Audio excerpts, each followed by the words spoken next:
Alam nyo, totoo yung saying that many would like to be successful but only a few would like to pay the price.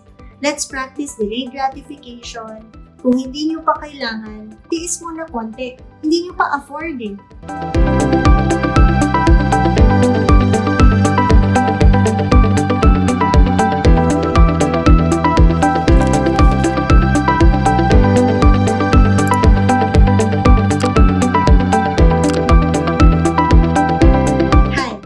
Jung Fernando and I'm from Rampver Financials. Before anything else, allow me again to say thank you to all of you who have so far subscribed to our official YouTube channel, Rampver Financials, and to those who continue to like and share our videos. Again, from the bottom of our hearts, we thank you for all your support. It really means so much to us. And to those who continue to give us nice comments, maraming salamat po sa inyong lahat. Talaga pong ramdam na ramdam namin ang suporta ninyo. And so for today, you're in for another treat as we discuss another very timely and interesting topic, and that is about debts. May utang ba kayo? Or may kakilala ba kayong may utang? Alam niyo po, wala namang kasalanan sa pangungutang. Ang problema lang ay pag nabaon tayo dito. Yan ang dapat natin pag-usapan sa araw na ito. And so when you're ready, let us begin. Of course, on top of the list would be to be able to identify your debts. You can't go to where you want to go if you don't know where you are to begin with. Sabi nila, you can't manage things that you can't measure. By having that clear list in front of you, it can help you easily come up with action plans and strategies in order to solve and eradicate these debts. Alam niyo, part of this process would also be acknowledging that there is a problem. Next would be to recognize this problem but also learning how to forgive yourself in the process. Nangyari na eh. Nabaon ka na sa utang, napabayaan mo na yung mga obligasyon na to, nag-pile up na. Huwag na kayong magsisihan. Huwag na natin sisihin ang mga sarili natin. It just won't help. What's important is that we recognize that there's a problem, we decide that we want to solve this problem, and we move forward by coming up with ways and strategies to be able to solve and eradicate our debts eventually. Second tip would be to be able to differentiate debts. All debts are not created equal. It's very imperative that you are able to differentiate the kinds of debts. There are generally two types of debts. We have discussed this previously in our earlier videos. The good debts and the bad debts. Again, when you talk about good debts, these are money that you borrow with the intention of earning more. For example, mortgage loan. You borrow money from the bank with the intention of buying a condominium or a house and lot because you're assuming and projecting that when you buy these things, it will earn you better because it will appreciate in the future. Another kind of good debt would also be when you borrow money from the bank, leveraging not to be able to enter into different business ventures. Diba gusto natin kumita ng mas marami o mas malaki? Yan yung mga debts na good debts daw in terms of category. Now, when you talk about bad debts, these are money that you borrow to buy the non-essentials. Luxuries ba? In Filipino, it's called luho. Ang mahirap dito, okay lang naman bumili ng mga luho na to. Nagiging problema lang kung nagiging maluho ka pa, even if it's beyond your means. Diyan tayo pwedeng mabaon eventually sa utang. You have to decide which debt to pay off first. Dalawa daw approaches yan. The first one is you pay off the debt that charges you the highest interest charges. Sabi nila, when you use this approach, it will save you a lot of money. Kasi ang dami mong matitipid kaysa magbabayad ka ng mas matagal dun sa mataas mag-charge sa'yo ng mga interest costs or charges na yan.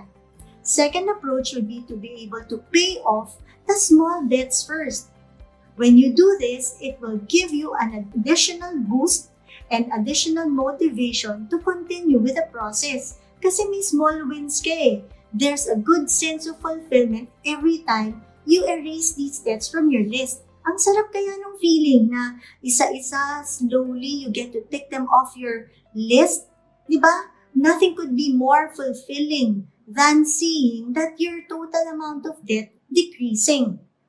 Do not pay the minimum required amount of your debt only. Huwag tayo maging revolvers. Nabanggit rin natin to sa previous video natin. These people are the people that normally just pays off the minimum payment amount due every month na nasa mga bills natin. Huwag natin gagawin to. We're not fooling anyone but ourselves. Alam nyo, when you do this, you're not decreasing the amount of debt that you have in that instrument. Because, na-offset lang no interest charges yung binabayad ninyong minimum payment due every month or every so often. So, wag po natin itong makakasanayang gawin kasi hindi kayo makakasolve or hindi kayo makakabayad ng utang ninyo if you continue doing this.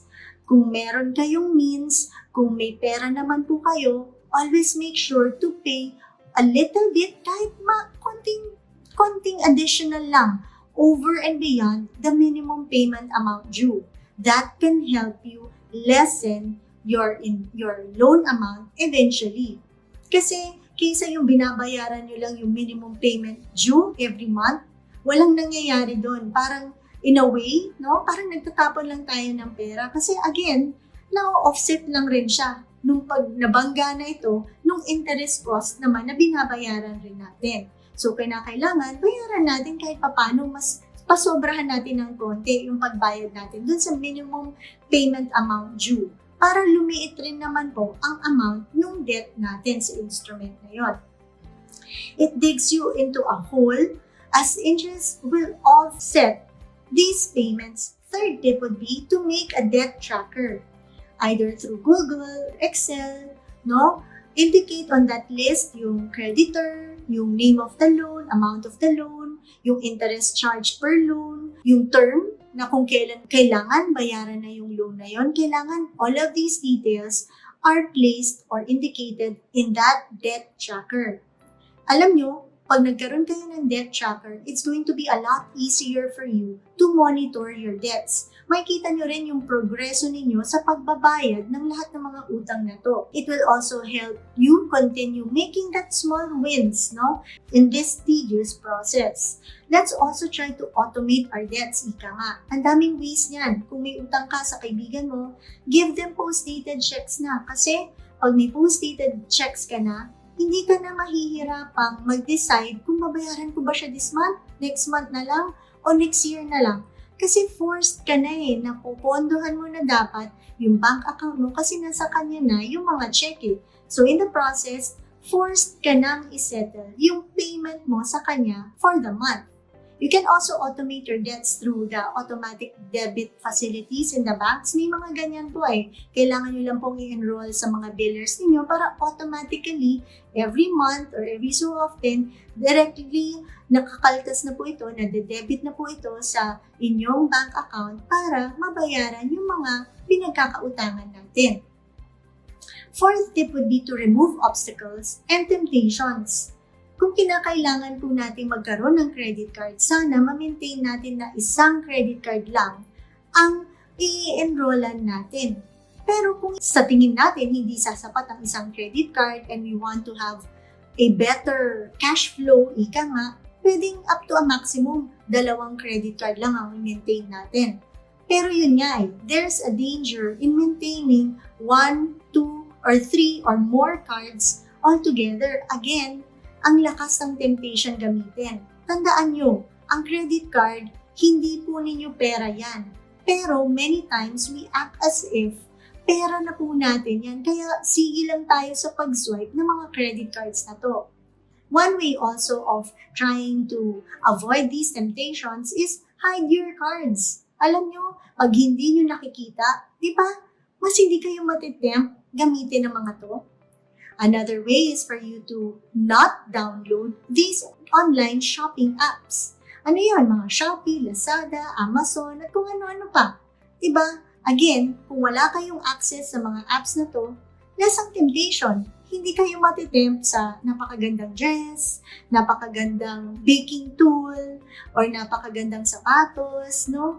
Isipin nyo, total crisis naman.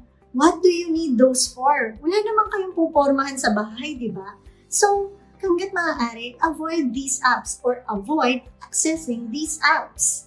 Also, avoid going to the malls. Madali pang gawin yan sa mga panahon na to. Again, dahil may crisis pa. So, takot pa tayong lumabas. But eventually, try to avoid these places where you'd be tempted to spend more. Kaya, ugaliin po natin na pupunta lang tayo sa mall or sa mga groceries na to pag talagang kailangan natin at may kailangan tayong bibilhin for our basic necessities. Ika nga, alam nyo, very important at this stage is to be productive. Nothing beats being productive. Huwag po tayo mag-rely on single income stream. Huwag nyo isipin na porket may trabaho kayo, aasa na lang kayo dun sa sweldong natatanggap niyo dito every month. Alam nyo, by being productive, you get to create and expand your income streams. No? Walang mawawala kung mas marami yung perang ine-expect ninyo sa bulsa nyo on a month-to-month basis.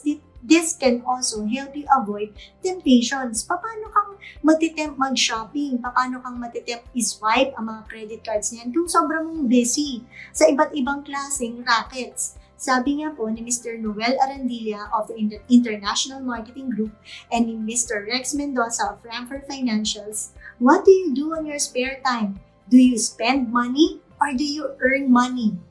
Dalawang bagay lang po yan. And so those are the most empowering questions that you have to ask yourself pag tempted kayo every time you're tempted to spend money. And last but not the least step would be to live within your means. Huwag tayong gumastos kung hindi natin kayang gumastos. Huwag tayong mainggit sa kung anong meron ang kapitbahay natin. Yan ang hirap sa pagkakaroon ng social media these days. Naiinggit tayo kung anong kinakain ng isa, anong ginagawa ng isa, saan nagpunta yung isa, anong bag nung kamag-anak mo. Huwag tayong mainggit. By being so, matitempt tayong gumastos ng gumastos. Try to find ways to save money so that you can use that money to add and pay the debts that you're paying off. Stick to the essentials and do away with the luxuries. Again, paulit-ulit po yan. Wala pong ikadudulot na pangit ang pagtitipid, ang pagtsatsaga, at ang pagpapractice ng delayed gratification. Alam nyo, totoo yung saying that many would like to be successful but only a few would like to pay the price. Let's practice delayed gratification. Kung hindi nyo pa kailangan, tiis mo na konti. Hindi nyo pa afford eh. Hindi naman kayo mamamatay kung hindi nyo ito mabibili agad eh. Unless it's a basic essential. Pero kung luxuries lang yan in life, you can always practice delayed gratification. You have to do a lot of sacrifice while you're at this journey kasi again, kung walang tiyaga, walang nilaga. Mahihirapan po kayo to eliminate your debts if you don't practice discipline, if you're not consistent in your action plan, and if you don't have that willpower to continue on with this journey. And so I hope you have learned something new today in these 5 practical tips in order for you to effectively manage your debts and eventually successfully be able to pay them off. And so, I hope you like this video, and if you do, please don't forget to click like and subscribe to our official YouTube channel, Rampver Financials, and to those who continue to like and share our videos. Again, thank you so much for all your support. This has been Jung Fernando saying good luck and may God bless us all.